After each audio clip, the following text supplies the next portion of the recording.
இந்த வீடியோவில் என்ன பார்க்க போகிறோம் அப்படின்னா சூப்பரான டேஸ்ட்டான வத்த குழம்பு எப்படி செய்யலாம் அப்படின்னு சொல்லிட்டு பார்க்கலாம். வாங்க வீடியோக்குள்ளே போகலாம். அதுக்கு ஒரு கடாயில் கொஞ்சம் எண்ணெய் எடுத்துக்கிட்டு சுண்ட வத்தல் வந்து இந்த மாதிரி நல்லா வறுத்து எடுத்துக்கிட்டேன். இப்போ அதே கடாயில் கொஞ்சம் எண்ணெய் ஊற்றி கடந்த பிறகு வெந்தயம் போட்டு வதக்கிக்கிட்டு 10 பூண்டு, ஒரு 20 சின்ன வெங்காயம், ஒரு கொத்து கருவேப்பிலை போட்டு நல்லா வதக்கி எடுத்துக்கலாம். வெங்காயம் நல்லா வதங்கட்டும். இப்போ பாருங்கள், வெங்காயம் நல்லா வதங்கி வந்துருச்சு. இப்போ இந்த ஸ்டேஜில் வந்துட்டு 2 தக்காளியும் போட்டு வதக்கிக்கலாம். இந்த தக்காளி வேகிறதுக்கு தேவையான உப்பு வந்து சேர்த்துக்கலாம்.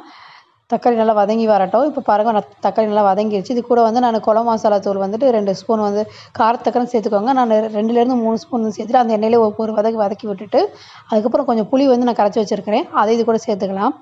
சேர்த்து நல்லா வதக்கி விட்டுட்டலாம். 10 நிமிஷம் நல்லா வதக்கி வரும். நல்லா கொதிச்சு வரும். இப்போ இந்த மாதிரி கொதிச்சு வர ஸ்டேஜில் வந்து நம்ம வதக்கி வச்ச சுண்ட வத்தல் கூட சேர்த்து ஆட் பண்ணிவிட்டு நல்லா குழம்பு வந்து ரெடி ஆகிற வரைக்கும் பார்த்தோம் அப்படின்னா சூப்பரான டேஸ்ட்டான வத்த குழம்பு ரெடி ஆகிடுச்சு. எண்ணெய் நல்லா பிரிஞ்சு வந்துருச்சு. கொஞ்சம் சாப்பாடு ஊற்றி இந்த குழம்பை வச்சுட்டு ஒரு அப்பளத்தை வச்சு சாப்பிட்டோம் அப்படின்னா டேஸ்ட் வேறு லெவலில் இருக்கும்.